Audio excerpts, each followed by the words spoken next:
welcome everybody. Yeah, so happy to be here. Paidi, one of the things I was wondering about an unevent, but when it's done, does it mean that it was uneventful? I don't think so. I think this is going to be a wonderful conversation. So happy to be a part of it. And thanks for putting this together. Again, thank you everybody for joining us from different points across the globe. What we wanted to talk about today is we're framing and thinking about effectual innovation. And some of the questions we want to look at is, what is it? Do we need it? Do we really need another way to innovate? And we'll want to dig into some of the maybe struggles on and why this is emerging and important. But first, I wanted to just make sure we go around the horn with our panelists, a quick introduction.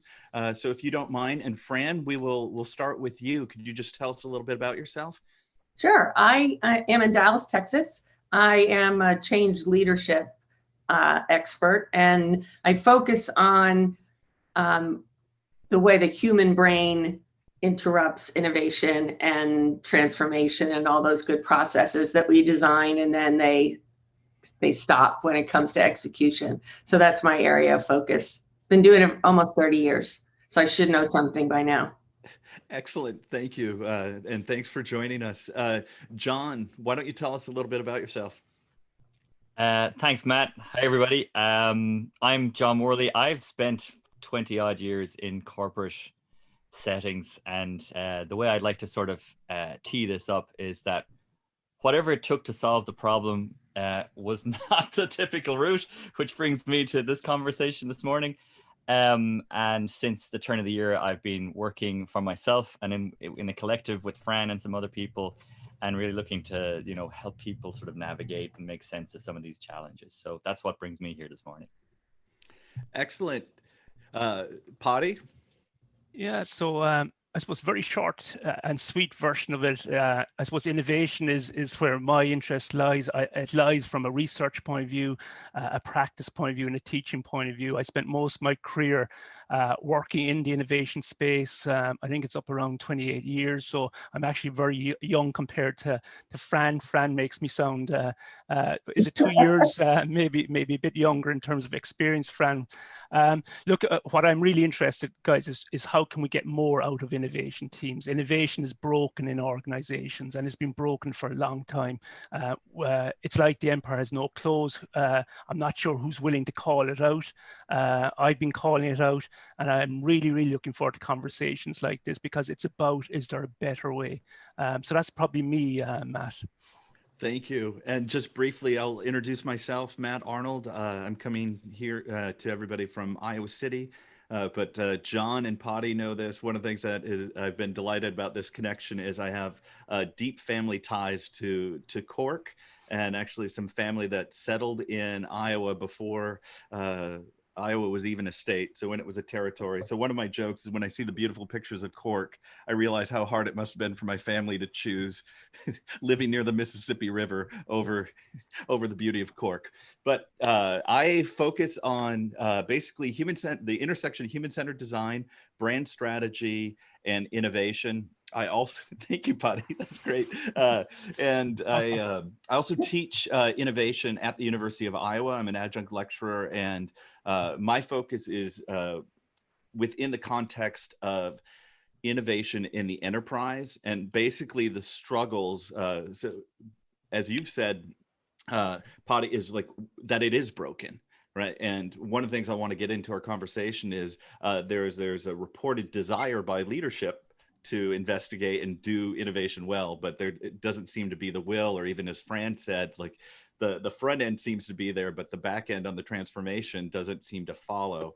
And we have Ed Morrison. Ed, we're just doing a quick round of introductions. So glad to have you here as well. If you don't mind just telling everybody just a little bit about yourself. No worries. I apologize for being late. day is jammed with Zooms. But so I'm at the Agile Strategy Lab at the University of North Alabama. Prior to that, I was at Purdue University for 15 years and working mostly on the discipline of strategy in open, loosely connected networks. And effectual innovation and this work are very closely aligned. So I really appreciate Paidi bringing me into the conversation. Excellent. All right. So the next round of questions will also be a little bit sequential, and then we'll get into more of mixing it up a bit. But I just do want to go with some of the guests and just ask you, really, do we need another way to innovate? I'm kind of teeing it up as if I'm a lawyer. I already know the answer, right? But you're really curious from different perspectives of, I mean, honestly, like when I think about innovation, the pessimist in me is, it's fatiguing, right? And we've heard a lot of, but so do we really need yet another way to think about innovation? Do we need another way to innovate? And Paidi, I'll let you take the gloves off first and mix it up. Yeah, so yeah, I suppose if we all didn't think there was a new way needed, we might as well go home now, Matt. So I think we're probably all in the same choir here, really, when it comes to innovation. That's right. I thought this was going to be a 5-minute conversation where we just say, no, innovation's good. And we just thank everybody for their time. Yeah, I definitely won't be saying that. So I suppose from my experience, Matt, going back, whatever number of years, really, I suppose what is clear, and I love the word actually fatigue. There's a fatigue at best when it comes to innovation, but even when there isn't a fatigue, I think the way we go about it is so poor, and we know, the surveys show the very high number of executives, depending on the survey, 60 to 80% of executives say it's a top 3 priority, nearly an equal number say it's an issue for them, and there's this gap between the intent and the ability to execute when it comes to innovation. I think that gap has got bigger, even though we understand more about innovation now than we ever did before. The gap is actually getting bigger. I think it's getting bigger for a number of reasons. One is, I suppose, the speed of change for me is increasing. And when the speed of change increases, the value of the knowledge you already have erodes, the half-life of knowledge reduces. I think the other thing is the complexity of change. It's definitely getting more complex. You need more, I suppose, disciplines involved in innovation, lots of space. I'm not sure we really understand how to get these disciplines, these people working together. And just at a very human level, I think organizations in general are struggling to get the best out of their people, regardless of whether we're talking about innovation or not. So I think for those reasons, I think, Matt, and others, I think it's broken, is what I'd be saying. Thank you. I appreciate that. Fran, want to get your thoughts on innovating the way we innovate, and if it's necessary. My point of view is that it's broken, and that the solution isn't in another process so much as it is focusing more on how the human brain reacts to change. And like Paidi was just talking about speed and complexity. I worked with Dr. Price Pritchett for years, and he calls that replexity. And our brains are not wired for that. So our brains tell us to slow down. And we have a tendency to view that as a judgment or as a character flaw, when it is in fact our brains operating from instinct.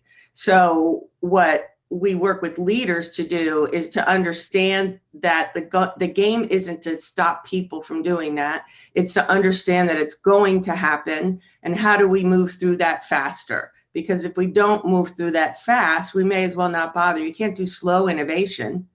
So you have to figure out how to move people, just get some momentum when it comes to execution. And I have some ideas about that. Excellent. Thank you, Fran. Ed, we'll go to you. Do we really need another way to innovate? Well, I think the question is miscast, because I think what we're talking about with this approach to innovation is really understanding what innovation is and how you actually accelerate it. So the notion of recombinant innovation or effectuation, this is a logic. This is a different type of logic than we're used to. And the challenge, of course, is to introduce this logic to more and more of our people within the organization so that they become more innovative. So I don't see it as a new way of innovating. I think what Paidi is suggesting is that we understand this in a more disciplined and more concrete, more realistic, practical way. And I tend to think that the work we've been doing in strategic doing is all about effectual innovation. It's all about taking the assets that we currently have embedded in the networks that we operate in and designing new opportunities by linking and leveraging these assets in new and different ways. So to my way of thinking, it's not a new way of innovating. It's really understanding the innovation process as a group process. And to Fran's point, figuring out what are the disciplines, what are the steps that we can do to both accelerate the velocity and volume of innovation across our organizations. Excellent. Thanks, Ed. John.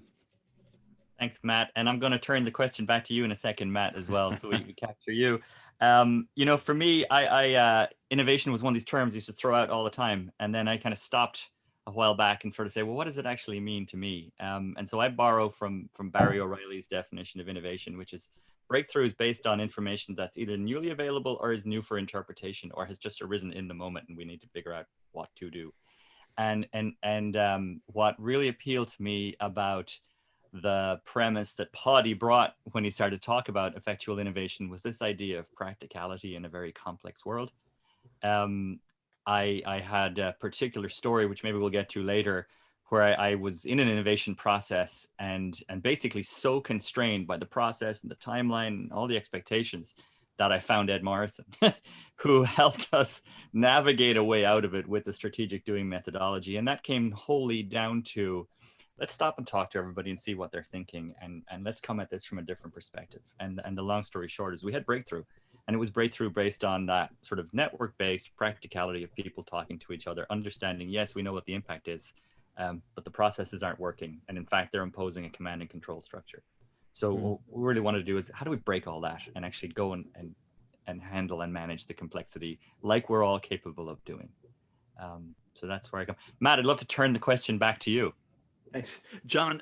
A few thoughts too is, as Paidi was mentioning, for me, it's like this, almost this desire, the stated desire that leadership has, but the lack of will to actually open up and enable things that are actually, this is the human-centered designer in me, that are actually designed to leverage the potential of the humans in the system, rather than continuing to try to force an industrial age assembly line mentality to get us to innovation, where speed could win, brute strength could win in the past, but that's not going to get us forward. And I know that the way, my simplistic view of looking at some of these numbers too, Paidi, is I agree with you on the surveys I've seen on leadership.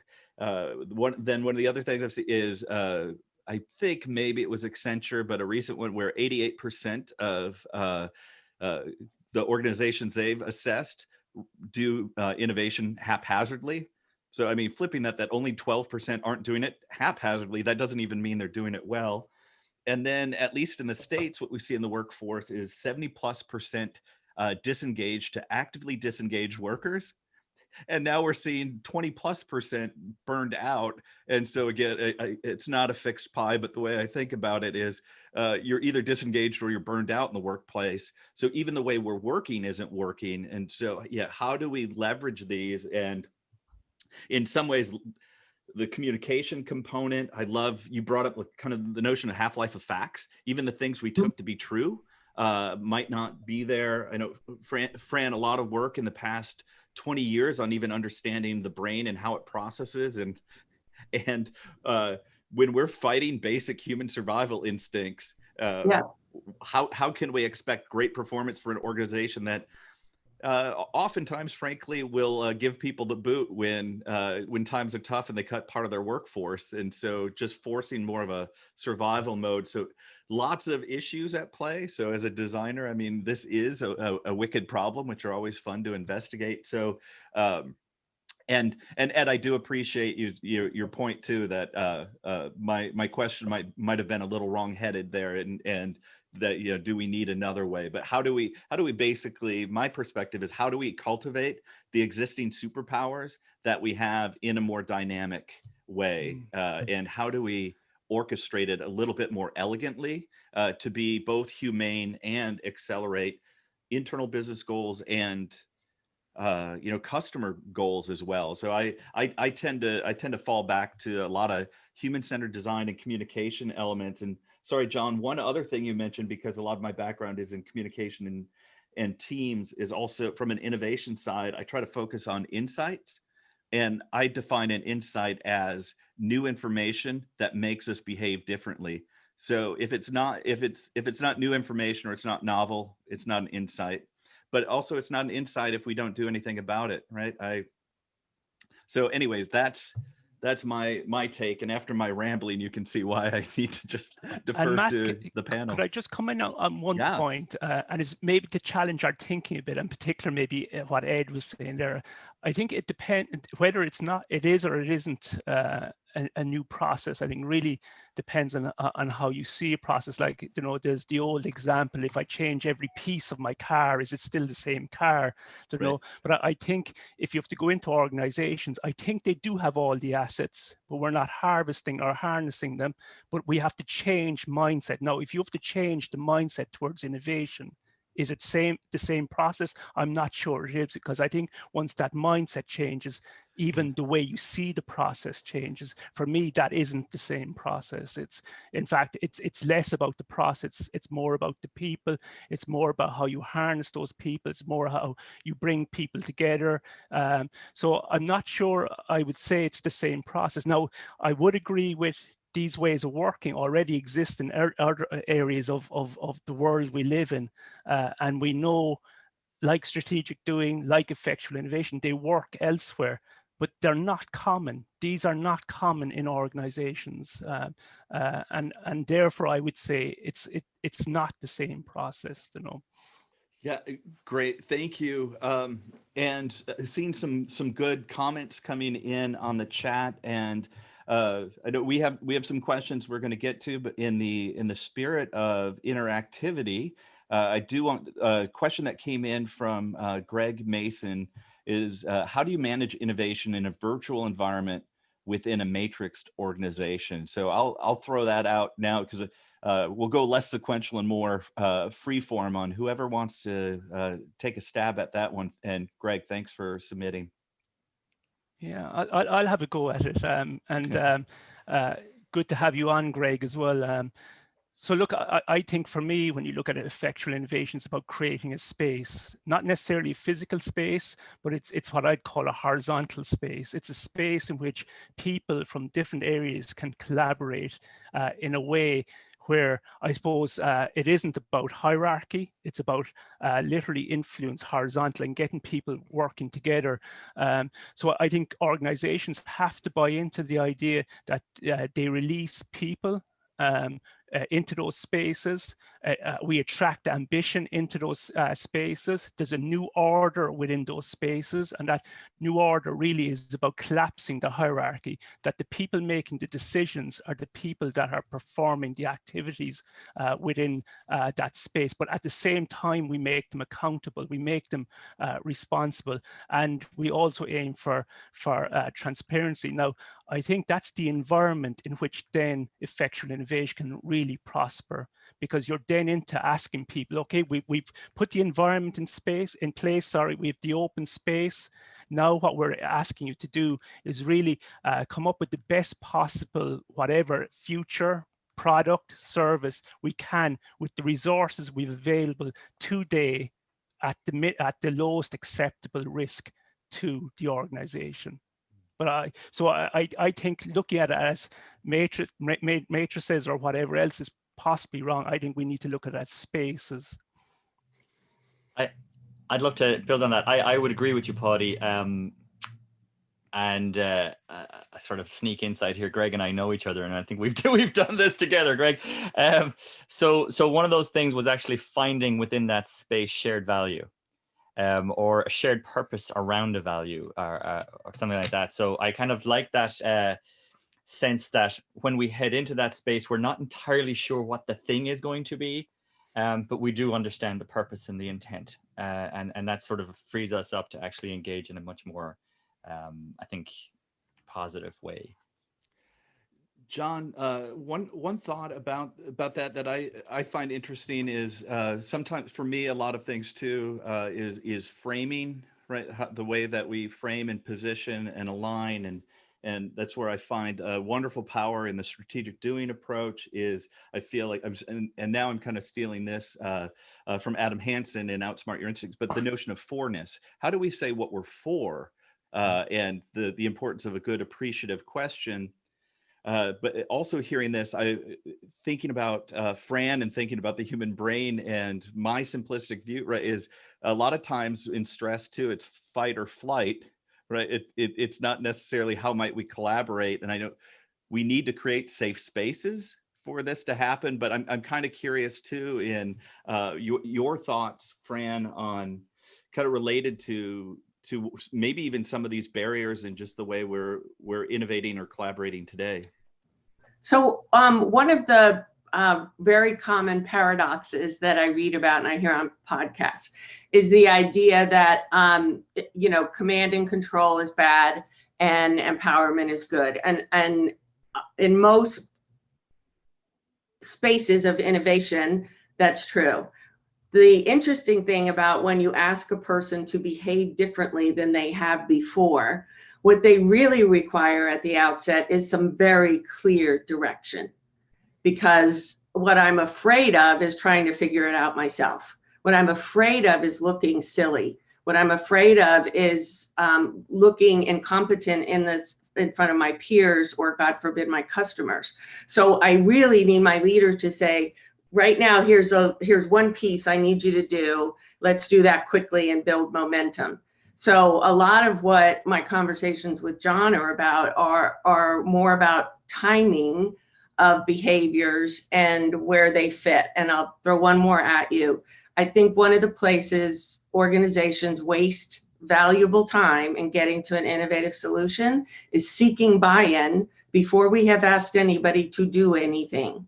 Mm-hmm. And so what you get is a bunch of people in a room nodding their heads. Yeah, great idea, cool solution, totally in. Let's go do it. Oh, I didn't mean I could behave differently.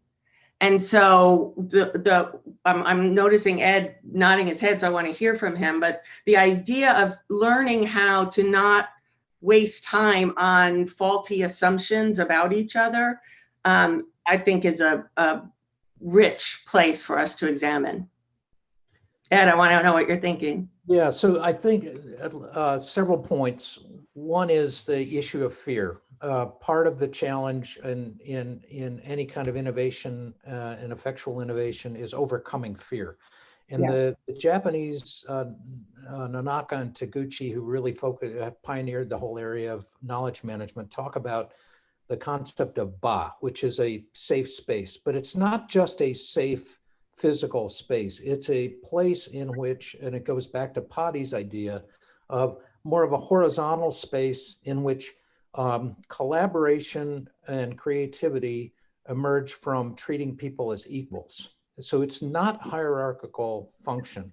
And how, in fact, do we do that? Well, when we designed strategic doing, it was all around the idea of how do we create the space, the ba, the place where we can overcome fear and have deeper conversations.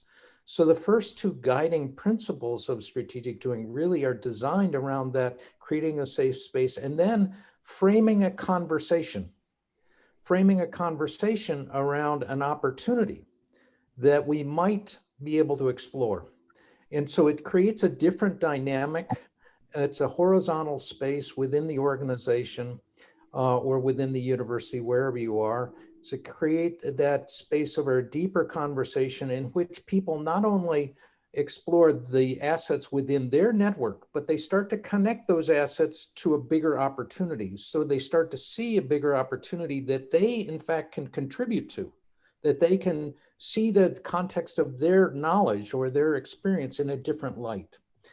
The challenge, of course, is to do this very quickly because you don't have a lot of time. So, the design of strategic doing is all around this creating an experience within a small group of people, a conversational experience, because the transformation in any organization, the smallest unit of transformation is the team.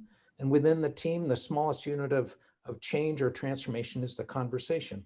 So how do we have these conversations that lead to effectual innovation, that uncover assets that we have? This is not an easy task, but I think strategic doing offers one pathway to do it. It's a set of simple rules to address these very, very real challenges. But I think, Fran, you've addressed a really critical issue, which is overcoming fear. I agree totally. And I would do one more nuance in there is that rather than focusing on overcoming it, it's I anticipated as a leader, and rather than resisting it, I help my people move through that fear faster than if I didn't understand that it was a natural instinct. Right. Fran, I really appreciated your framing of like asking people, like the head nodding, like we're going to need to change. Are you in, before we tell you what the change really means and what it'll take? Yeah. I feel like that. I had a friend that always used to say, I need to tell you something, but you got to promise not to be mad. I can't promise. I don't know what you're going to say. Yeah, exactly. Yeah. We call it buy-in theater. Yeah. Oh, excellent. Because I'd love to pivot on that, because one of the things I love talking about is innovation theater, and how we talk about innovation quite a bit, but it doesn't feel like real innovation, or to me that there isn't the commitment to allow the conditions. And I think too, for me, maybe a little bit of overlap with strategic doing. It's getting the conditions in place, right, so that these things can happen. But Paidi, any thoughts on innovation theater, or is that just a US phenomena? No, it's well, we're very fortunate. A lot of the US global corporations in this country here as well. So it's definitely contagious. Matt, I'd probably come back to a few things, and I think it is theatre unless there's a real purpose to it, and I think there's a few things, even that question, maybe to Fran about, and I can see people in the chat here asking sort of similar question, how do we get people to do things differently? And I think we have to be very much aware, and we're already very clear on, the psychology behind this, that people, I suppose, have certain fears. There's things that they see as risk. One is their status, that they feel they need to be respected for what they can do and what they can contribute. They want to be autonomous, that they can make decisions for in their areas of expertise, and that they'll be respected for those. They want to build relationships with one another and with their organization. So we've known these things for decades, and yet we don't embrace them when it comes to innovation. And we don't even embrace them when it comes to work. And we're then wondering, why is it 80% of our employees aren't fully engaged within our organizations? And in fact, I'm fairly sure if it's 20% are fully engaged, they're probably only using about 20% of their full capability. So we're about 4% is what we're harvesting in terms of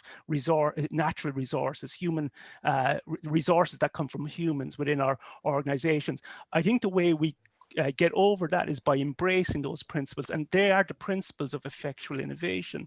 And this isn't something new either. Like I would say, this is something we've seen back in the 90s. We've seen these patterns of what works within teams. They generally have to be small teams. They need to start with maybe a small target, small steps, iterate. All these things and are the patterns we've seen right back into the 90s. Now people would call some of those agile. Now I think effectual innovation goes far beyond agile, and particularly it isn't just focused on execution. It's focused on the strategic level, the tactical level. It's asking questions of us like, what is this future we should be creating? What are these products? Where do they fit? Tactically, how are we going to go about them? Starting small, moving fast. So I think they've been around for generations, but we just for some reason, even though we can see these things working in the likes of Agile, in open source, we can see them in certain innovation environments, we don't bring them into our organizations. And I'd agree with Ed. I think this is, and I'm also going to use a term that John Morley uses. You can bootstrap a new way of working within your existing organization. The hierarchy can remain, but you can create these spaces within that organization that will drive change. If we don't think that's possible, look at Satya Nadella, what he did within Microsoft. Was it in 2011? He embraced Agile in an organization that was so bureaucratic, i.e. Microsoft, and later became the CEO. I'm convinced the people that will come out of these open spaces will be the leaders of the future organizations, because it's a new way of thinking. And we need to nearly, in a way, we're nearly prototyping those people within these environments to lead our future organizations. Just one thing I wanted to, or kind of two small things, Paidi. What I was just thinking about, one is, and this is related to almost a change management view of it, but I'm reminded of the meme that the beatings will continue until morale improves. Is that, like the kind of the fear in especially mature organizations where the world became more complex around them, right, is that they're risk averse. They don't want to make error. It's about consistent output rather than generating new things. And part of that too is, and I think to me it kind of fits with some of the conversations about addition versus subtraction, where we keep adding rules, right? Look at HR policies and show me what % of HR policies actually are about enablement, about pro behavior, about what you're for. Most of them are you can't do this, you can't do that, you should be here, right? And sometimes I even see the way the whole system is constructed is in a way that, the cultural elements, the way we talk, the reward and incentive system, I still think we get organizations work exactly the way they're designed, right? Are they designed well? Probably not, right? They can be improved, but we get these, and there's so many different layers. So I don't know why I'm on an anti-HR. I'll take a sip of coffee and step back if anybody else wants to jump in. Matt, I I'd want love to to touch on two phrases: Ed's strategic doing and Paidi's effectual innovation. One of the things I noodle on sometimes is, my job isn't necessarily innovation. My job is responding strategically to marketplace requirements as they change and evolve and get, the need to respond quickly to change. That's my job. Like, somebody is paying me to help my company satisfy my clients and my customers. And so if coming up with something brand new is what's required, then, and we call that innovation, that's cool. But I wonder sometimes if, people's brains don't get a little fried on, I'm not innovative, I'm not creative, I'm a, analyst, I'm a left brain guy or whatever. That innovation isn't the intention. Successful customer satisfaction or something like that, I suggest, is the intention. Thank you, John. Oh, hey, so building on that, because Fran and I talk a lot about intention, which I love. I just a quick segue. I started off my career in rural development down in County Waterford, West Waterford, in the late 90s, where we were looking at transitioning people from small, sort of economically non-viable farming backgrounds into some sort of an economically viable scenario. And a lot of that was hard scrabble and what we might today call bootstrapping. I've probably taken that into most of my corporate roles, and what struck me and just ties some of these little strands together from my perspective is I remember working for somebody who led innovation in the last couple of years, and who said to me one day, says, "I love you, you're very resilient, I can knock you back every day and you keep getting back up." And he seemed very pleased with that, and initially I was kind of annoyed about that whole situation. And then I realized that background I'd had in dealing with real people with real life-challenging issues on an ongoing basis, for some reason teed me up to see there was an alternate path through some of these systems that we impose and just don't work. And it reminds me, and I'm sort of breadcrumbing off here in a little bit of a different direction, but if you did a simple 2x2 and you said, right, here's my level of clarity and here's my level of competence. If I'm down in that bottom left-hand corner where I cannot see the future, because right, we're innovating, it's all new, it's breakthrough. But if I'm going to subscribe to that lack of clarity, a hard system gated process for getting stuff done, that's command and control.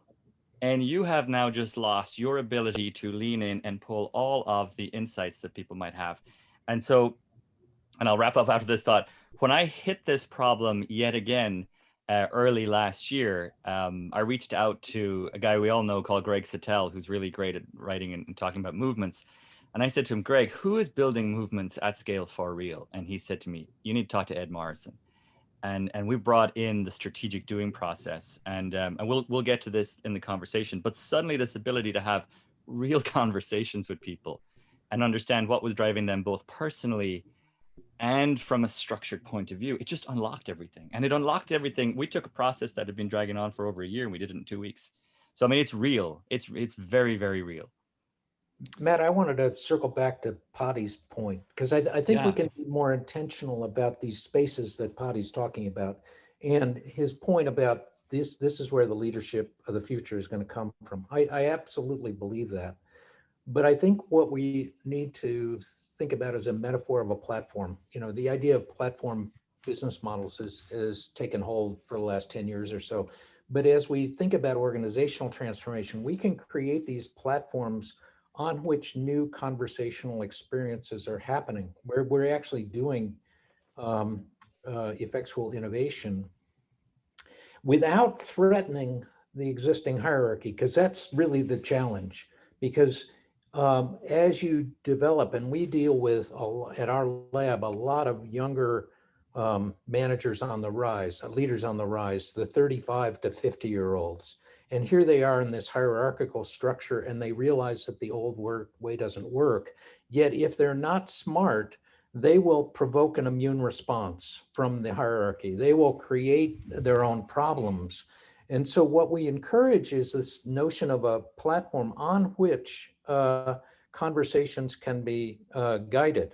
So really what you're doing is a different type of leadership. It's a guided autonomy. It's not just chaos. It's framing around an opportunity, exploring a set of hypotheses, encouraging experimentation. And through that process, that behavior is encouraging people to think in new ways. So you're behaving in ways that start to build new thought patterns, new ways, new mindsets.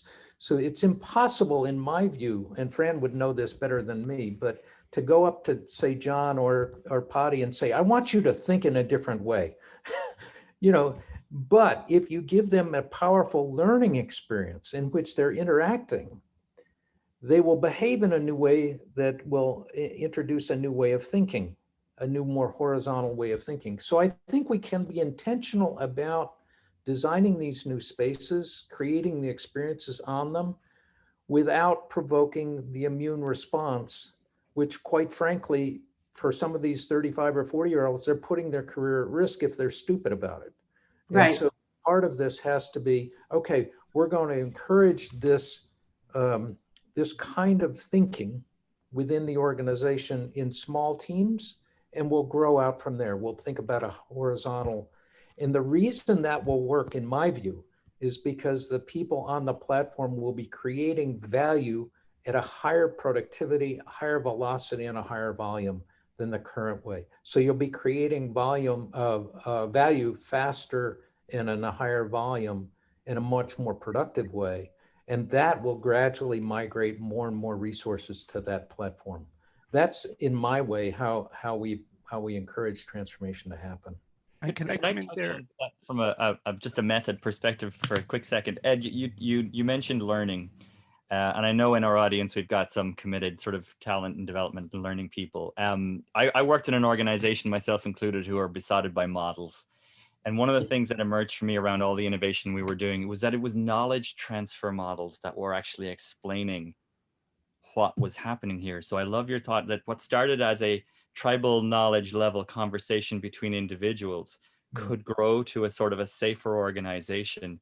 It's still tacit, but but if we experiment with it, it can become explicit and therefore measurable and valuable. And so for anybody in the audience who actually is looking for structured methods and models to explain what we're talking about, they're often found in learning.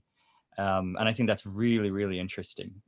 Absolutely. I mean, the work that Nonaka and Taguchi did in the Knowledge Creating Company, and now in their WISE company, and this has been a deep influence in the way in which we design strategic doing. So how do we create that learning process? And in fact, the whole process of strategic doing follows very much their model of, I've got an implicit approach to bringing people together, but how do I make that explicit? And that's really what I've been dedicating my professional career to, is how do I learn to teach this to other people? And it turns out that that's not an easy thing to do. Mm-hmm. And can I Paidi, come back? I know you wanted to jump yeah, in. sorry, Matt, thanks. I'm going to go against the grain a bit here. I think when we're looking for broad societal change, I think you need to have these big conversations. I think one true way of actually triggering the immune response in organizations is having a conversation maybe prematurely. And I'm thinking about organizations I would be in right back into the 90s, where we started talking about open source at the time. I remember in the 2000s talking about agile, and you just got that straight immune reaction response, that we're not an open source house, we're not an agile house. However, a really effective way, and I think it's effective about effectual innovation, but also strategic doing. I know I've said this to Ed, is getting going now. Let's just start doing it. Let's start doing it locally. And there's a great saying from Teddy Roosevelt, do what you can where you are with what you have. Let's get going now. And what happens is you get a momentum going, and that momentum starts to build trust. That trust builds more momentum. And what happens is a contagion. And that's what happened with Microsoft when it came to Agile. Microsoft was a completely bureaucratic organization. I worked with resellers in the 1990s into Microsoft, and Microsoft were all about Windows. It took about 3 years to get each release of Windows out. We had Windows 95, 98, then XP. About 3 years it took for each release. And the only business model was based on licenses. They just couldn't see how they could move to a software as a service. And yet, in a very quick period of time, I think, if I remember correctly, was it in about 2008, a guy called Arnold brought in the first agile team, sort of under the covers in Microsoft. Within a year, that grown to maybe about 3 teams. By 2010, Visual Studio said it was going agile within Microsoft. Then in 2011, Satya Nadella brought it into the developer environment. This is contagion. This is how we get change going in organizations. Get it going locally without any big fanfare. Attract ambition into it, get people comfortable with it, get people liking it. They then bring it out into other areas. And if it goes, you're essentially bootstrapping innovation itself. You're innovating the way you innovate. You're bootstrapping innovation and allowing a contagion where it starts to change the fabric of the organization. And in time, then you do have the likes, and I've seen it in other organizations where people that are very comfortable in that space start to rise up through the organization, and it becomes second nature. I've seen it in very traditional semi-state organizations where we brought it in on the ground, and there was that contagion effect. Now, in some cases, it was literally hammered to an inch of its life afterwards. So I just want to challenge that idea that we should start with the big conversations. Sometimes I think in organizations we have to be a bit more politically sensitive and start with the small, more focused conversations. Yeah. Can I just throw one little thing in there? Yeah, please, Fran. I think one of the reasons Agile triggers an immune response is because then the focus becomes on doing Agile right. And the Agile is not the point. Agile is one way of responding quickly to changing marketplace requirements. So you go to the people who are in power and you say, we're going to be Agile, and they don't know what you're talking about. And that's where the mess begins. So my suggestion again is focus on the intention of Agile, as opposed to we're going to get really great at the process of Agile. Yeah. Does that make any sense? Fran, that's great, because what I've seen in my career too is especially the transition to Agile almost became excuses not to do customer-centric things because it doesn't fit in this 2-week sprint, right? And then I would irritate some folks by referring to it as fragile, because when you look at the manifesto, right, it is really about like people over paperwork, basically, and how do we how do we empower folks? And yeah, I could see. And so even sometimes when we start using some of these words too, it's does it sound like buzzword bingo for folks? I think so. How do we start small with intent rather than labels becomes interesting. I do want to jump to a question that came in, and anybody on the panel, I'll when the questions, feel free to jump in, whoever wants to go first on this, but I'll just read the whole statement. Effectual innovation, very aptly named. Sometimes team working on innovation is kept in a pedestal and at times away from the ground. How do we ensure innovation and its results are practical, impactful, and right in time? Would love to hear thoughts from the panel. If I might, Matt, I'll throw something out there. That triggers something immediately for me, not good or bad.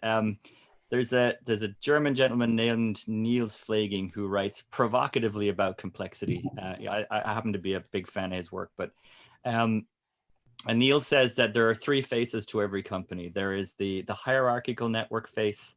There's the influential network face, which we tend to call the sort of the informal network.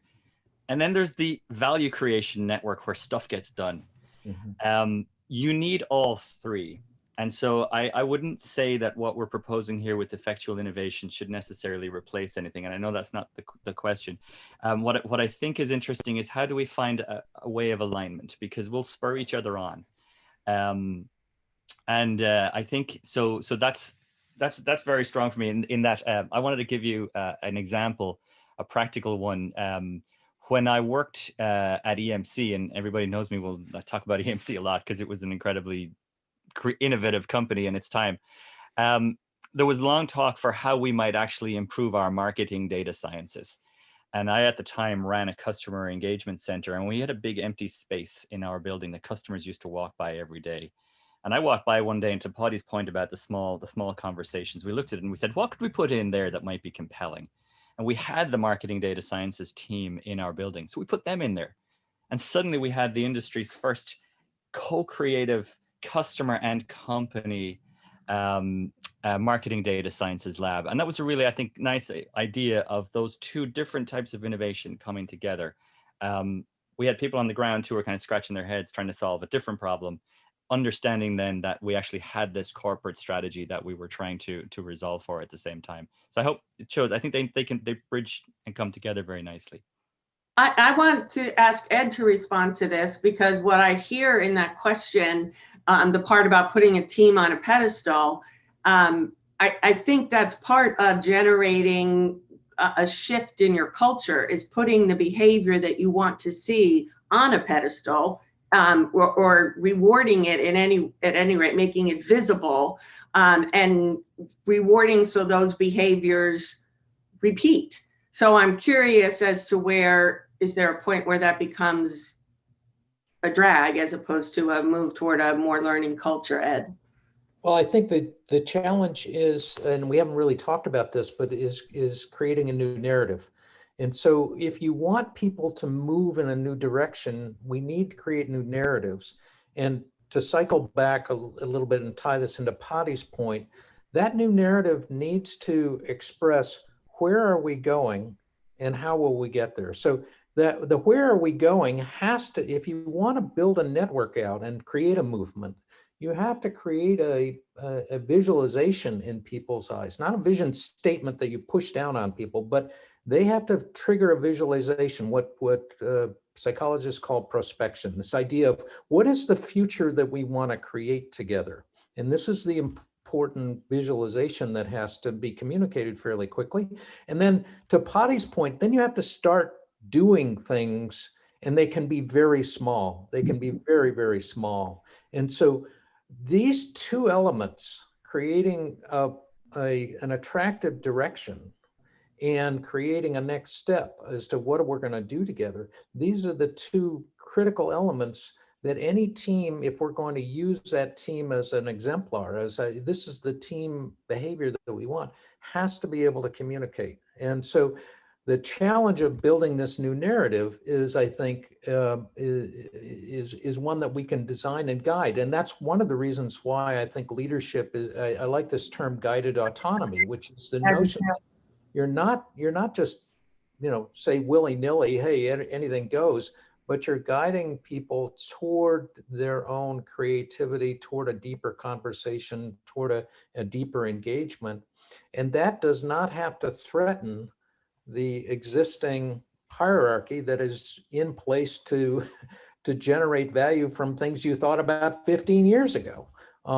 You can do both of these things, but you have to be intentional about them, and that's I think an important leadership challenge is creating the balance between these two.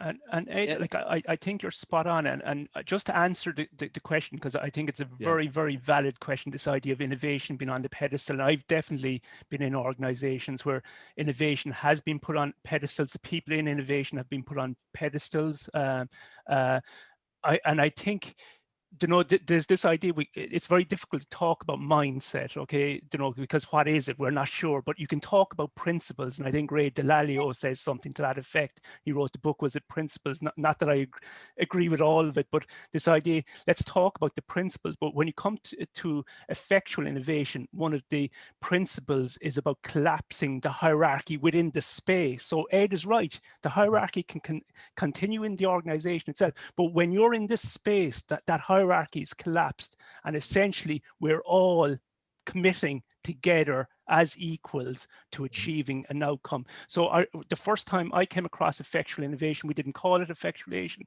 Effectual innovation was in the 90s, mid-90s. We had the likes of myself, someone in their mid-20s, working with, I remember in particular, a woman, Kathleen, in her 60s. And essentially, that was a seamless team where we all bought into an ambition. I use the word ambition rather than intent, to achieve something. We were being asked to deliver one thing, but we said, why not go beyond it? So this is within a semi-state organization. Said, yeah, we're being asked to deliver this, but let's have the ambition of going beyond that. And let's do it together. And let's start now. And I think it can happen. So in that case, then to answer the question, a principle of effectual innovation means no one should be on a pedestal. And what we're doing is ultra focus on creating value for someone outside. And that could be a patient, it could be a customer, it could be a student, it could be whatever your stakeholders are. So I just want to nip that in the bud to know that effectual innovation is about the democratization of how we go about innovate. And so is strategic doing, I think is that democratization. We've so many people, some people call them the base of the pyramid, that we've all these people at the base and we're not using them to their max ability. Well, let's collapse the hierarchy and maximize the ability of all of us to deliver innovation. Paidi, thanks for kind of putting a bow around that and bringing us back in. One of the things that I'm hearing what the panel said and some of the questions too is reminding me that I feel like organizations are struggling with almost the forms of metrics and output and almost our inability to keep two or three disparate things going at the same time. And so I'm thinking about my friend Gino, who I believe is on the call, has written about this too. Is like, how do we have innovation portfolios? Because it's, is this to protect the core? Is this to just an adjacent expansion, or is this revolutionary? And they all have different ways of going about it, but it becomes problematic because we want to judge everything the same way. And I just do think of how do we separate out where hierarchy works, right? Where we just get better, almost like theory X, theory Y, theory Z's of management. And the way I look at that, and I apologize going off on a tangent here, but my dad was a firefighter. So he was a fire officer, and he talked to me about healthy ways that they would switch gears almost on how, when you're attacking a fire, it's kind of theory X, because we need to know where everybody is. We don't need freeform jazz lessons right now, because also everything is based on safety and where people are at, knowing that.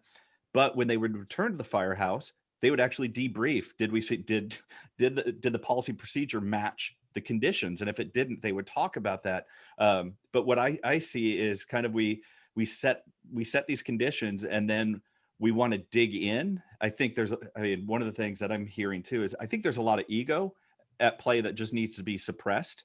And Ed, I think this has come out in strategic doing, if I'm remembering my training too, is that complex adaptive systems, one, they don't care about previous best practices. It's like the universe cares less about that. But these things are changing, and what you need are also leaders that can actually be humble, humility, ego suppressed, to say, I don't know, and let's find out. And how can I help enable everybody? How can I orchestrate so I can leverage the skills of the individuals rather than trying to get all the different individuals to behave in one particular way? And so I go back to actually some of the 90s business, like Flight of the Buffalo, right? It's like, how do you go to leaderless teams where somebody can step up? And I just see some of these challenges with, how do we help organizations learn that they have to keep multiple things suspended based on context, rather than how do we I feel like almost an ego-driven way to fortify their fortress rather than explore their future. So I don't know if I'm making any sense there. Yeah, so I think the beginning of any performance starts with aligning yourself with the conditions that are in place, because the conditions decide what works and what doesn't. People don't decide what works and what doesn't.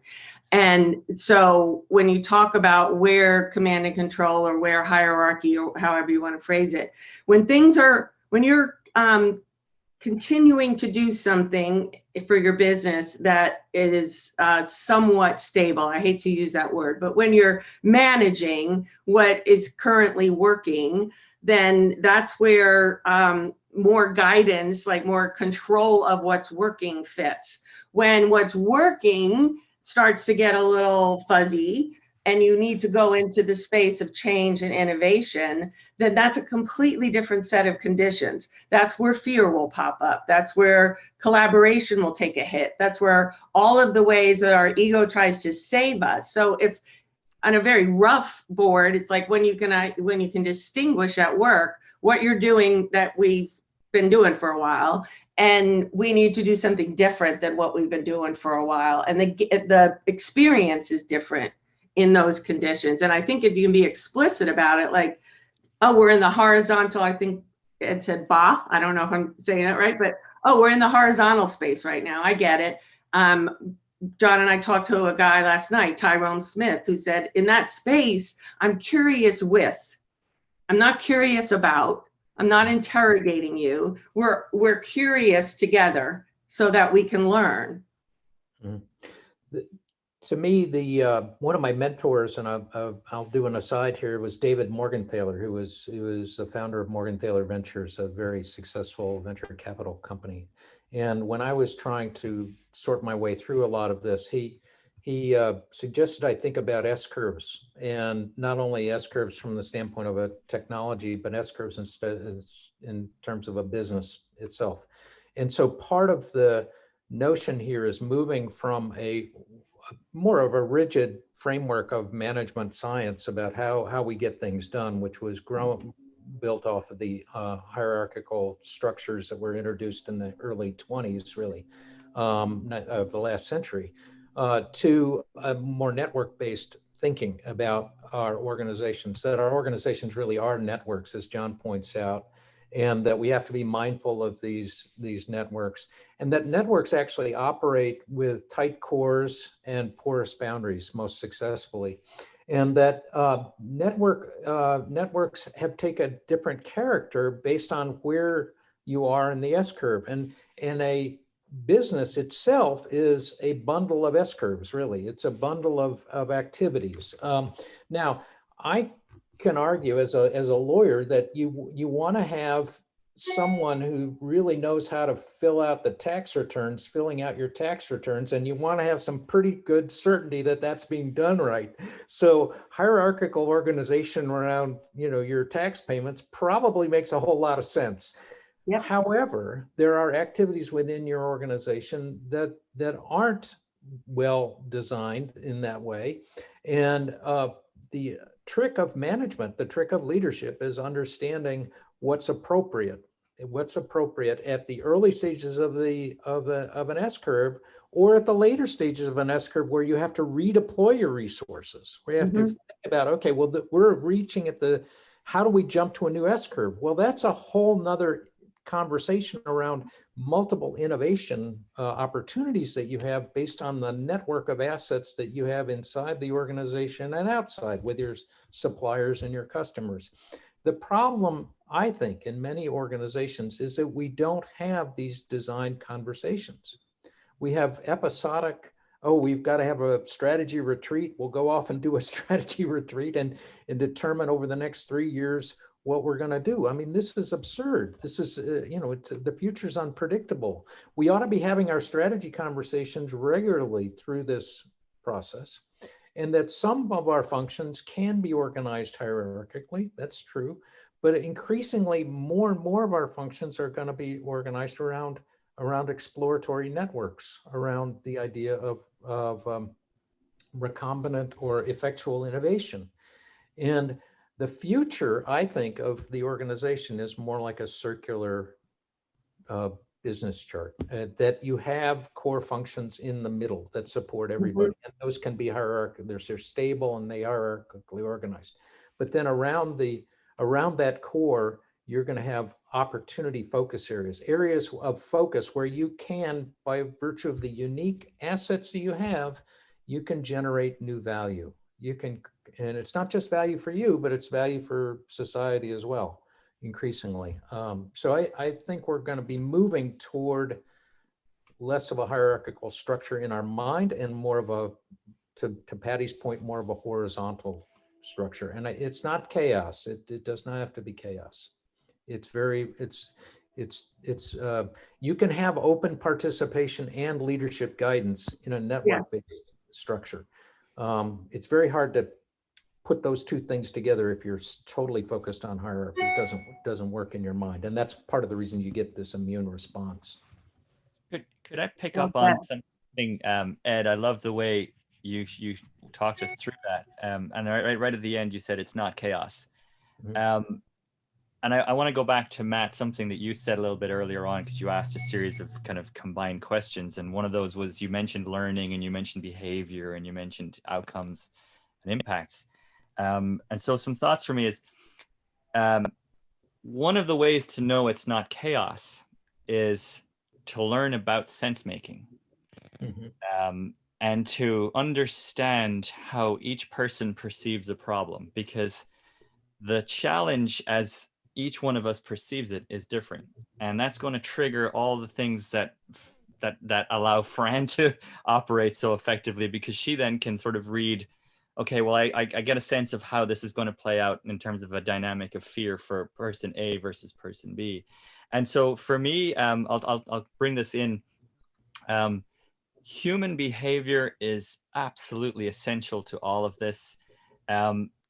Literally by definition, an outcome is a behavioral change that will help you get a different impact. And I think people do sometimes confuse outcomes and impacts. And therefore we've got to keep learning, and we don't have to go very deep, but we have to keep learning. Well, and John, you said all those different perspectives can be a challenge. That's also the opportunity. Like, how do we gather all of these different perspectives, knowing that what I see is not what, Joe across the table sees at all. So how do we pull that out of both of us to perhaps see something that we haven't seen before? Yeah, sorry, Paidi, just a quick comment, both on what John and Fran said is reminding me too of just with system dynamics, right?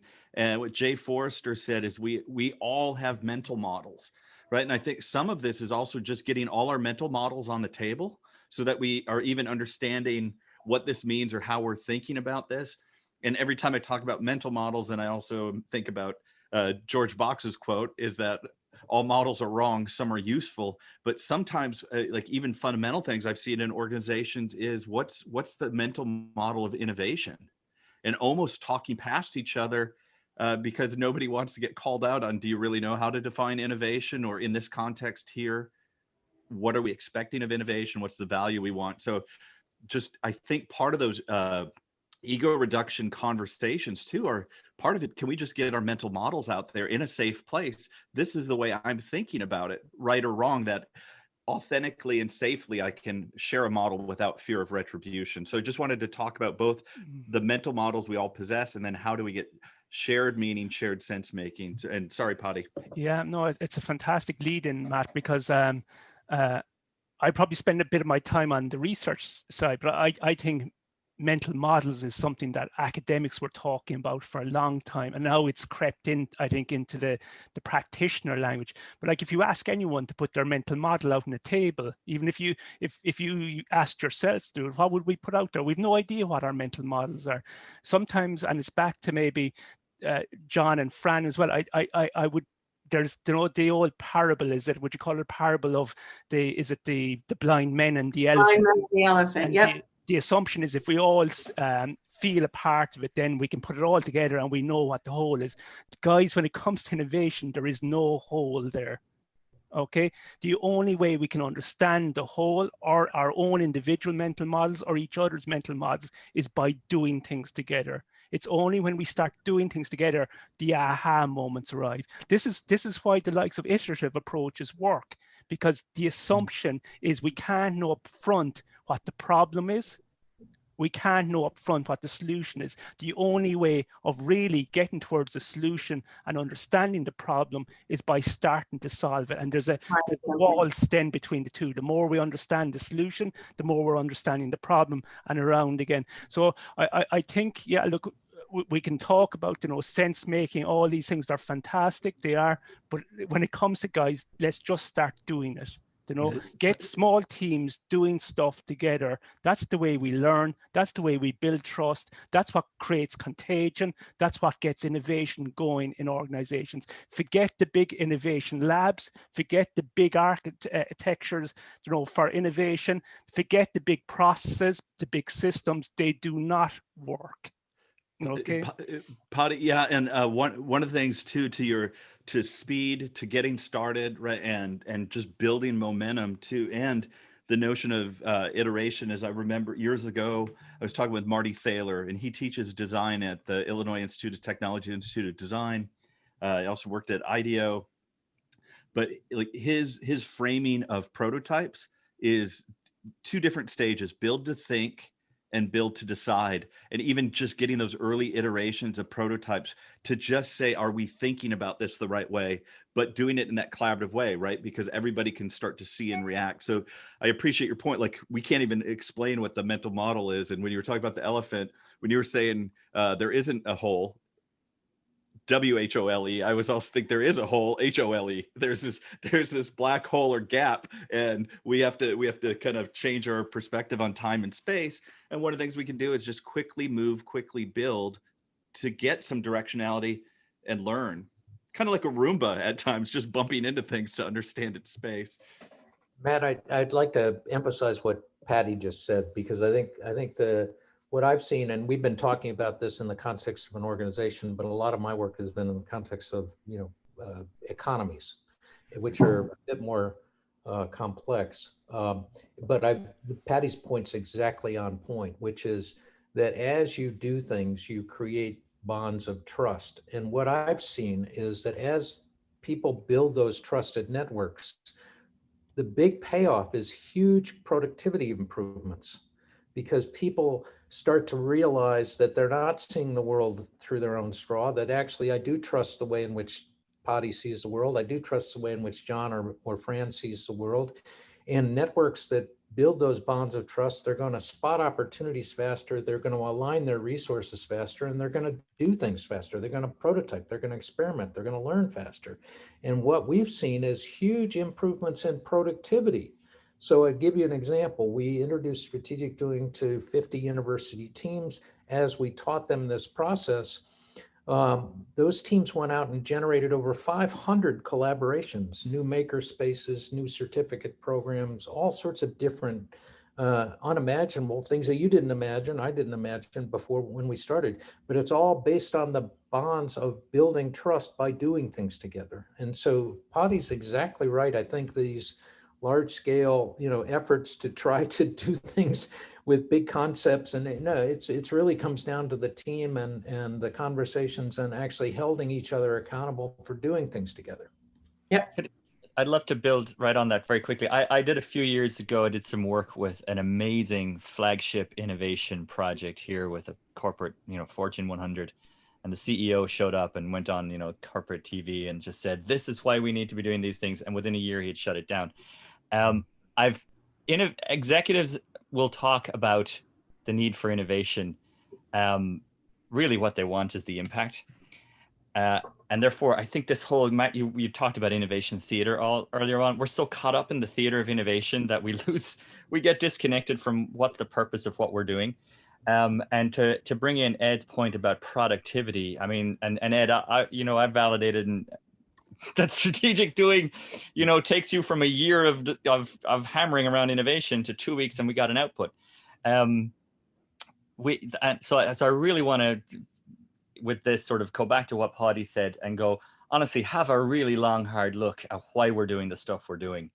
And just if you did a mind map, are our employees engaged? Is the organization in flow? Do people want to come work here? Are we making money? Does it feel like an abundant, to channel Fran, does it feel like an abundant place to be? Because they're all the signals of something that's working. And so I'd rather look for those things than what process are we using around innovation. John, one of the things I'm really interested in too is you said the celebration, kind of the theatrical release, and then shutting something down. And years ago, somebody shared this analogy with me, and so I wish I could claim it as my own. But I think a lot of times people are looking for the Simone Biles performance for innovation, right?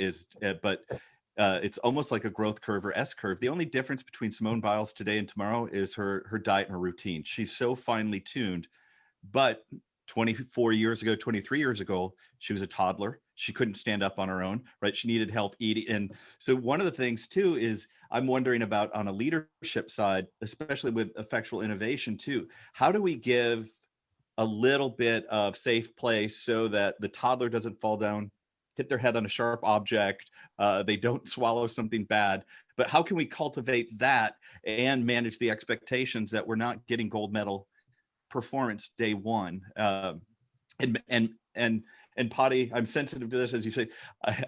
As I say that, I'm already realizing it might be the wrong way to look at it. So, but I'd love your thoughts on how can we not only start small, but allow for the small starts. Yeah, like I think it's a great question. So like a mantra we use for effectual innovation is definitely design or think big, start small, move fast. But also we said earlier, Matt, that the key question that really drives effectual reasoning is, what's the best possible future we can create with the resources we have, without taking on unacceptable risk. So the very way we innovate is about minimizing risks. How do we do that? Small teams, small steps, where you iterate your way forward. So it's not big bang investment. Actually, what this looks is smaller teams with smaller investment, where you get them going and you're constantly learning as you iterate through. Also, we advocate transparency, that every decision we make within the team, we should be able to justify why we're making it to ourselves and to others. So there should be a rationale for it. So this is an ultra visible, and I also talk about, sometimes effectual innovation as more under the covers, where you get something going that's a bit more subversive, maybe, where you're more revolutionary. But like if leaders want to support this, it's ultra transparent. You can see right into the fabric of what's happening, who's involved, what they're doing. They're held accountable because you've collapsed the authority down. So you're giving the authority, but you're now able to hold them accountable as well for what's coming out. So I think actually it's far more transparent than a hierarchical approach, where we know the watermelon effect holds, where something that's marked red on let's say Gantt chart on the ground, by the time it goes right up is it green by the time it gets to leadership. This is the complete opposite. There's only one window into this and you can see right into it. There's no hierarchy between you as a leader and what's happening on the ground. And Paidi, if we're talking about learning, when you track every decision, you're building corporate intelligence. So it's like we made this decision, went this way, it was great, or we went this way, it was great. That is accountability, accounting for how I got here based on tracking the decisions and choices that got me here. So if one team is tracking that, then another team who's working on another problem or another opportunity can see where the brains in the organization are going. This is an important point that Paidi is making. So information in a hierarchy is treated differently. Information is, the presumption is that it's secret unless I make it public. So hence the idea of a press release, right? Yes. In a network, the presumption is completely shifted, which is that we have to presume things are open unless we decide to keep them back. So this is one of the reasons we use passwords, right? So this is a fundamental shift within the organization about how information flows and how it's treated. In order to encourage a lot of small experiments, we can move our innovation process, which tends to be organized around some kind of a stage gate process, which I can share with you why that doesn't work. But what we did with a $15 million grant from the federal government was we created a blind pool. And then we said, we're going to create staged investments. And the first initial investment, we basically built this around the SBIR program, which is very successful in the US. But basically the idea is plant a lot of seeds, let 1,000 flowers bloom idea. And we told people right up the front that what we're looking for is transformative change. We want initiatives that are scalable, replicable, and sustainable. Those are the three criteria. But we know before you start, you don't have an idea of whether that's going to work. So all you need to do is give us on one page your logic of how you think these ideas will grow. How will they grow? What's your logic around that? And then based on that one page, we would give out a grant, and we'd say, go off and $5,000, $10,000, go off and figure this out. Come back with a plan. Come back with who's the co-investors. How are you creating value? How are you going to capture the value? Now, you don't have to do that on your second phase, but on the third phase, when we're really getting up to 6 figures, where we're investing real money, yeah, you have to come in with co-investors. You have to demonstrate that you're going to grow. And using that kind of discipline process, we've seen transformative initiatives being birthed and happening. And so it's a different approach than a stage gate model, which tend to squeeze out the perceived higher risk initiatives right off the bat. Those are left on the cutting room floor right away. And so I would argue that a lot of the investment process in organizations is not designed around the type of effectual innovation that Paidi's talking about. So we have to redesign these ideas or redesign these processes. Yeah, and Ed, one of the things I'll share, and this is more from a design perspective, but I see in large organizations and government entities is also like the RFP process is that basically these projects, they've already stated the solution, right? When in design, we talk about what we want to accomplish or, how might we, but we don't put the solution in the problem statement. And we see a lot of large government organizations and large businesses, what they're looking for is somebody to fill the solution, not even understand the problem space. And that's where I see also fear, incentive systems is who wants to turn down a multi-million-dollar contract, right? We'll just go get in there and do this work. It's just to implement. And I see that also as a challenge. Like, one of the things I'm wondering is how we might transform the way that we in large organizations engage in RFPs and government, rather than saying we already know what the answer is. We just need somebody to implement it cheaply and quickly. Foundations are a big problem. I mean, that's a big problem for foundations. The other point that I would raise in parallel to that is our rush to KPIs. Our rush to try to impose KPIs on a process. It doesn't mean that you can't be accountable. The whole point of transparency is accountability. Right. And having a lot of eyes looking at a particular initiative is helpful to accountability.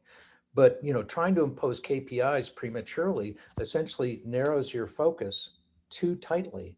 And so you're not seeing the opportunities that might emerge from new connections. I would suggest that any of those solutions or measures like KPIs or however you want to phrase them, when they come from fear, they stifle where the organization needs to go. When they come from, we want to track this so that we know what works, so we can repeat that. And so that we want to track it so that we know what doesn't work, so we don't have to repeat that, is a completely different mindset than if you don't get this, we're done. So we use, that's afraid of failure. Again, the whole notion of Patty's point with metrics in a hierarchy are used differently than metrics in a network.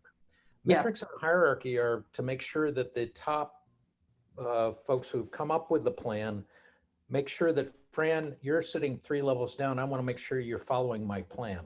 And so I'm using metrics as a control mechanism. Yes. In strategic doing and in network-based thinking, what you find metrics for primarily learning, figuring out what works. Strategic doing is a data-intensive initiative. In that $15 million grant, we were following over 200 metrics, but these weren't metrics imposed from the top. These were metrics generated by the teams to figure out what's going to work. How do we learn? You can't operate a learning system at scale without metrics. That's true, but the metrics are different in terms of their purpose. And you know what I'd like to throw into the pot, guys, and I have seen this work, and this is based on effectual innovation, and I completely buy into Matt, the absolute, the fact that RFIs, RFPs, RFTs really hamstrung us, because we not only need to agree up front something that can later be put in a legal contract that we then bind someone to. But I've seen in one organization where they were going out to market and they were going through the request for tender process, but we asked and we were allowed as internals to put a tender in for the work, and it was actually accepted. So in other words, what we did is we were able to show that with so many resources within the organization that already existed, that we would build what was being asked, but would also go beyond it, and that we were committing to actually delivering that. So that's one point I would take, that we need to trust our own organization sometimes. The second one, and I really like this, is this idea where people can invest as employees a certain amount of their own time in the right initiatives, the right innovation initiatives. So let's say all of us have a fictional 100 coins. We can say I'm putting 3-4 of them into that initiative, more into the other. So the idea of effectual innovation is we don't mandate someone, but we invite ambition into the space. So we invite people to commit to their time, and then we look for the agreement of the organization to release those into that space. So I think there is ways of working. We're also seeing, of course, I was intrigued by our discussion earlier about, innovation labs and R&D centers. Was it Steve Jobs reputedly, because I haven't got confirmation, after coming back into Apple, got rid of his R&D function completely, and yet within 18 months had delivered the iPhone, which they had never, it was a space they were never in before. How did they do it? Self-managing teams, completely focused on value creation for the customer. Simple stuff, guys, that make a big difference. Paidi, could I jump on that? Because there was a comment in the chat that really resonated strongly with me around the power of real stories. And I come at this, we all come at this from different perspectives, but it's a good convergence, right? I think we're seeing similar patterns and bring them together. For me, a lot of this was sitting at that sort of mid to sort of, I call it the lower upper part of the organization, is constantly being given challenges where there were no resources and no headcount. It was just go figure it out. In a lot of cases, it was because we'd had a big 5 consulting come in and just didn't get the result. And so no budget anymore, and you don't have the 3 years anymore. You have 2 months, go get it done. That whole, and I can't remember the exact language you used, Paidi, but that became an effort in shuttle diplomacy, let me find the people who've got an opinion on this and let's have these conversations. Let's pull them together. We understand what the hierarchical objective is and what's on the line for us if we don't get it. We also understand that this project is sinking, and if we want to keep this ship afloat, we're going to have to pull together as an urgency. But it unlocks. And in every single occasion where we were in that situation, not only did we get over the end line, but we actually created something entirely new. Now, I wanted to just touch on one other thing. Matt, earlier on, you brought up the concept of portfolios. And I'm very mindful that if you do something once, you really have to capture it because you want to make it repeatable.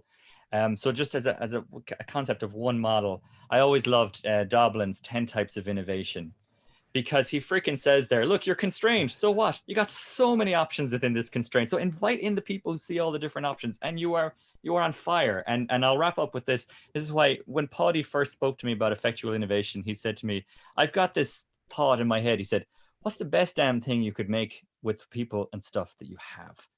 And I thought, like, that's cool, you know? So yeah. So I just want to say, like, it does tie to practical stuff very, very quickly. John, I just want to say, and just on a practitioner side too, with a lot of my clients, make sure we actually go through and talk about Doblin's 10 types, because I think there's almost a mental default that we think innovation is also new technology, right? And helping them look at even the way we do the business models, the even billing models, right? And going back, I had mentioned Adam Hansen before. In his studies on innovation, he said that the breakthrough innovations actually combine an average of 3.5 of Doblin's 10 types. So they're not only just breaking through, but they're Paidi, thinking about what Apple did with the iPhone, it was different forms of technology that came together, right? They didn't invent a new technology, but they brought them in an easy way. But they also started changing some business models, like subscription services for apps, and just some of those things that we kind of take for granted now. But you look at the things that they really transformed, and it wasn't just one new piece of technology. It was changing the way an ecosystem works. I just doing a check-in. I know this is an Unevent. We didn't have structure. It's a great conversation. Do we keep going? Do we?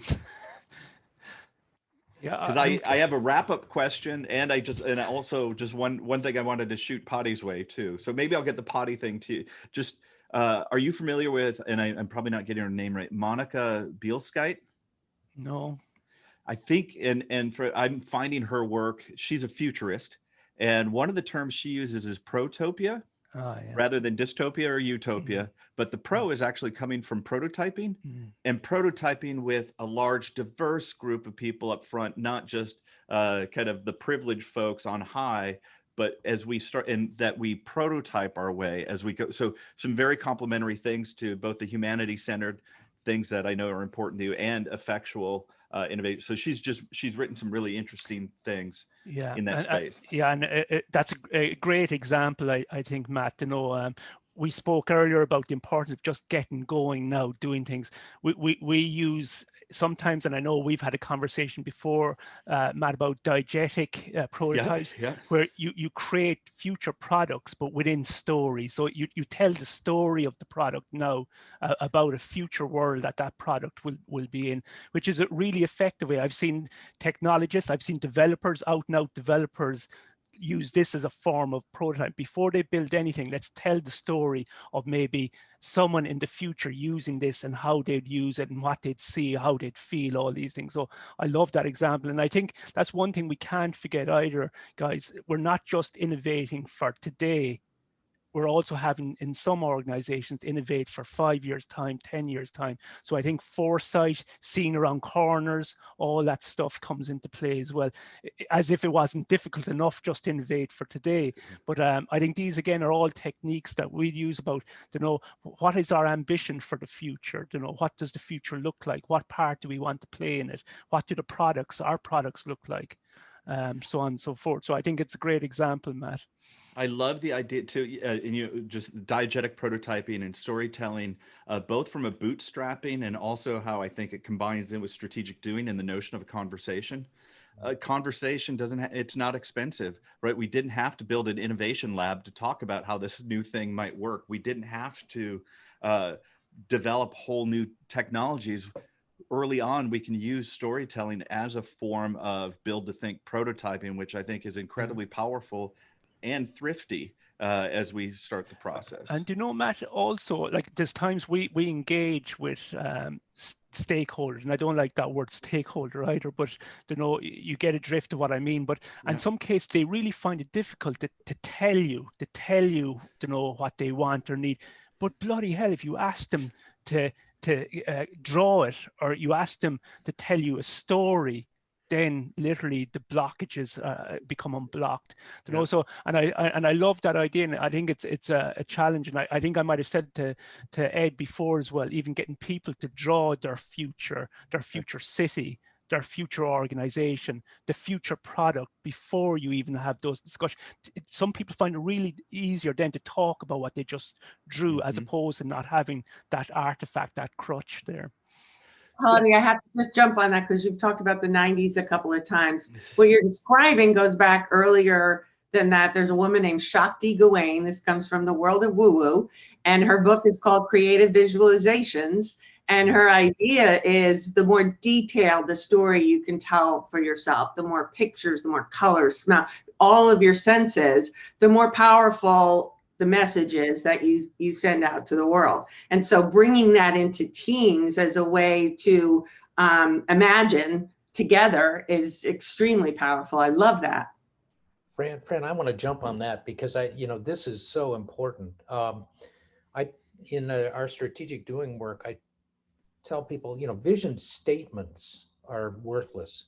Yes. The process of visualization, the process, which, again, the psychologists are calling this collective prospection, the idea of, designing this future together and how to do it and how to engage people in that. I love what Paidi was saying and what you're saying, because I think the process of visualization in the strategic doing workshops we held, when people start doing this sharing of visualizations and they start amplifying each other's visualization, you start seeing people leaning in, they're pointing, they're engaging. And it's, again, I'm not smart enough to figure out what's happening, but I can observe this and see, wow, this is really where energy is getting released by the future that we're designing together. And that can go across any organization at any level. It's creating it interrupts the fear, doesn't it? Yeah, it's not so scary to visualize together like it is to try to act differently. It's like, much more like play than challenging. My own thought about that, Fran, is that when we have faith in each other, there's no room for fear. So it's faith crowds out fear. And so you start to see this faith emerging through this connectivity. These conversations, and it's a shared process of visualization is what's happening. And it's, again, I would love to continue this conversation. I think onto something. And it's great wealth. This makes me feel wealthy, in terms of. I just learned a ton, actually. So I'm, if there's any if there's any democracy among us, I'm voting for Paidi to say, let's go, let's keep going, because I'm learning a whole lot about how strategic doing can help this, and also new ways of thinking about strategic doing, which again, I'm amazed. I've been thinking about this stuff for 25 years and I come up with new ideas. So let me circle back before we end. Let me circle back to the first question. When you said, do we need a new way of innovating, Matt? My thought was, what Padi's put his finger on is the way innovation is going to happen in the future. And it's the way we see innovation happening with strategic doing. And so it's how innovation has happened. The transformations that I've seen and participated in and kicked off have happened. He's giving words to the way to my experience. And so That's why I said, it's not a new way of doing things. It's the way we do things. It's the way we need to do things. And if we can advance this agenda through these gatherings, I'm all for it. I'm all for it. Yeah.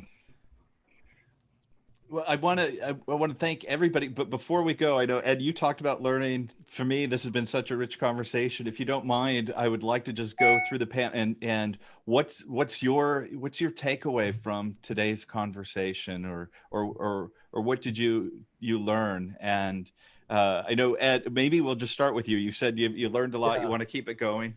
Well, I learned a tremendous amount about how Paidi is thinking about effectual innovation and what it means. And I have a much deeper appreciation of where he's heading, I think. But I don't, I still want to figure out, how can I contribute? How can I share? What can I do to move this forward? And that's kind of where I am right now. That's why I want to have more conversations about this, because I think he's very, very much on to how innovation is going to happen and how we release the human ingenuity to tackle these complex challenges. And so I walked away with, oh, wow, I got it. That's great. That's great. Fran, how about you? I'm trying to like narrow it down to like 100 things. I would say I learned a lot more about strategic doing and effectual innovation than I had fully understood. And what I love about this kind of conversation is that when I hear from different experts and practitioners, I do, like Ed said, I want to contribute, and I want to know that my experience might actually enhance something as powerful as what we've all talked about. And so I think bottom line is what I've learned is I want more. John, how about you? You. Oh, sorry, Fran. There's an analogy that's coming to mind for me. I used to surf very badly, but I love the ocean. And there's an analogy that comes for me from this conversation and from what we're seeing in the chat and the questions is around rogue waves. We know that rogue waves exist. We don't entirely know how they form, but the thinking is that what they're actually doing is drawing energy from the other waves and patterns around them. I've had this year of what I call uncanny coincidences, and Fran is changing my language around that. She's saying that no, it's because the energy that's surrounding us is actually creating, that old one, right? The sum of the parts, or the whole is greater than the sum of the individual parts. I think that's absolutely right. And I think that's what's happening. And so all these bits of learning I've pulled together today are just validating that for me. That's essentially it. Excellent. Paidi, how about you? It's a very difficult question, Matt, and I was trying to think of a good answer, as each person was answering, and I was changing it each time. So look, I think I would take a lot, actually maybe more emotional than anything, Matt, from today. I think it feels good, it feels right. I suppose, when I came across what I now refer to as effectual innovation in the 90s, I thought this was the way everyone would innovate. It was the right way of innovating. And I suppose, funny enough, and sometimes we're people say, well, they're just technologists. What would they know about business, or what would they know about management? But actually, I think one pocket of where you see effectual innovation sometimes working is within technologists when they do work in a certain way with stakeholders. I think open source is another area. So I think there's examples of this, and I think I heard lots of examples even from each of us today of where each of us has experienced aspects of effectual innovation.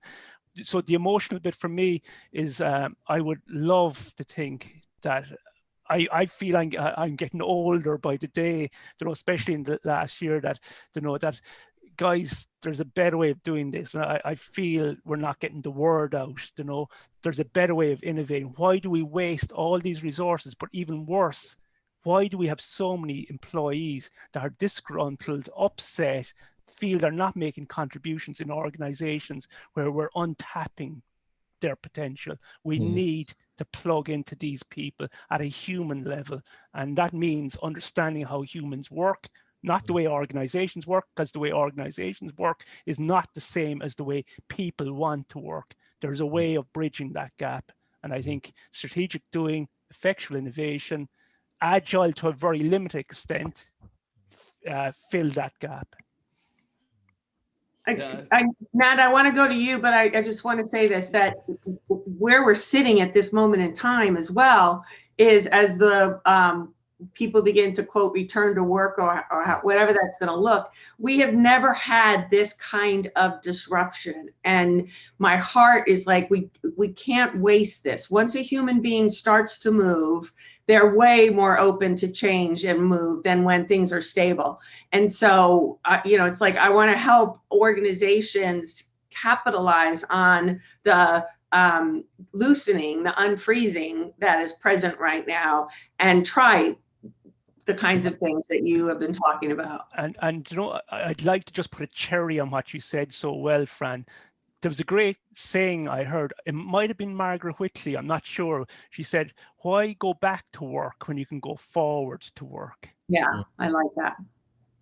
Patty, I'll just share with you this idea that you've come up with and so important.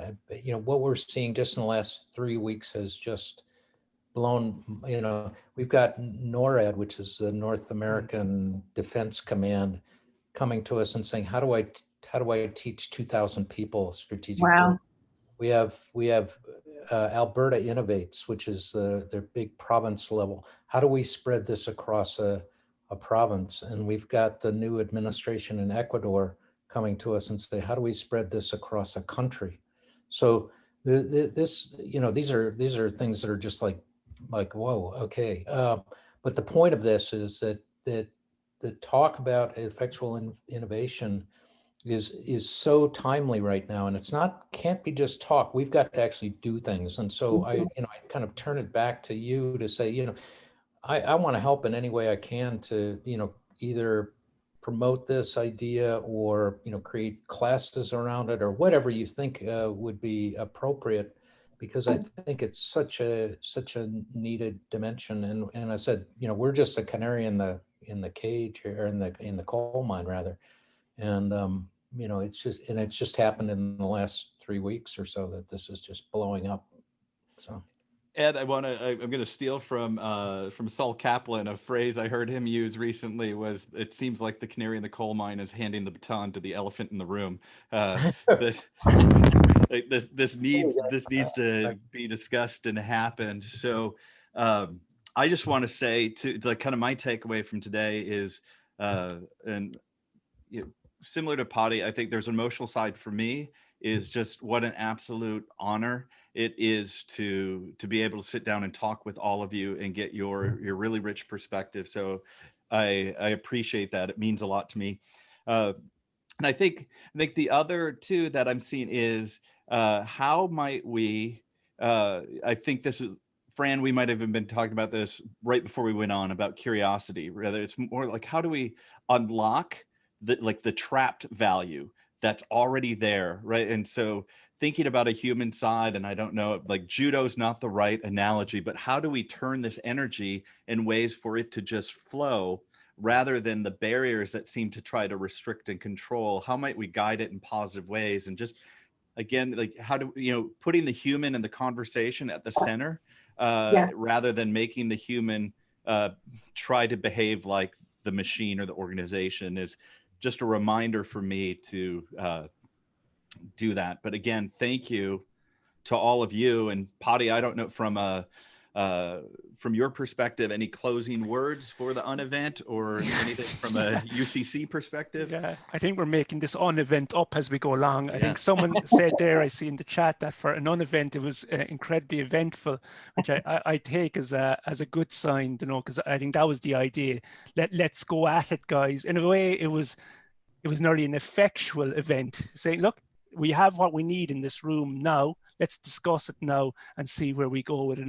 And I really like Ed's call to action. I think we do need to do something. I think the energy, the ambition, the passion is here, and that's fantastic to see. As someone who's knocked their head against the wall for a long time on, with innovation, that I'm really passionate. So I suppose all I need to say, Matt, to sign off on is really, really to thank yourself for being a fantastic host. Yes. Thank you. I was joking beforehand, how are you going to keep control of this mob? But you did it. You did it really well. Thanks so much to each of the panelists. Look, they're at this stage, good friends and incredibly insightful conversationalists, and I have the deepest respect for all of us. And I'm looking forward to these conversations also in the future. And just then to thank again University College Cork University Business School, in which the Digital Transformation Lab exists, for their ongoing support, and also the committee, and the committee knows who they are, so I won't call them out here. Can I leave with one message for Paidi? Two of us. Ed, I'm losing control. I'm just kidding. Oh yeah, you're losing control. So I want to just leave one message for Paidi. Okay, so two of us in 2001 came together and said, how can we design an ecosystem for businesses, for digital businesses in Charleston, South Carolina? And the first thing we came up with was the idea of Fridays at the Corridor, which was a forum every month in virtual. It was not a virtual forum, it was a gathering every month. If you go on the web now to look at the Charleston Digital Corridor, you'll be amazed to see that it's really a very vibrant ecosystem, but it all started with these kinds of conversations. And Charleston's Digital Corridor has Fridays at the Corridor, and have been running Fridays at the Corridor for 17 years. So the point of that is simply that you're not going to surface the network that's really going to be engaged in effectual innovation without having continuous conversations like this and coming up with ideas about what we could do together and spinning those off into who knows what, we don't know. But I would just encourage us to not do this once, but to do it on a regular basis. I tell people, do it at least 6 months and see what happens. It's kind of like a rock band, building an audience. You got to keep going. Yeah. So last point, keep going. Fantastic. And guys, I think it's also important to point out, I said beforehand, we weren't going to really market this event. It was for whoever wanted to turn up. So I'd also like to thank the audience that have turned up. I think was it maybe 60 people signed up, and I think we had between 40 and 50 of them on here, and most of them stayed nearly the whole session. So I think there's, back to Ed's point, I think there is an appetite for these discussions, and I'll be really interested in if, and I know people are signing off now, if people do want to share some insights with us about what they'd like to see happen with these conversations, then please feel free to do so. You'll find all of us, I think, on LinkedIn is probably the easiest way.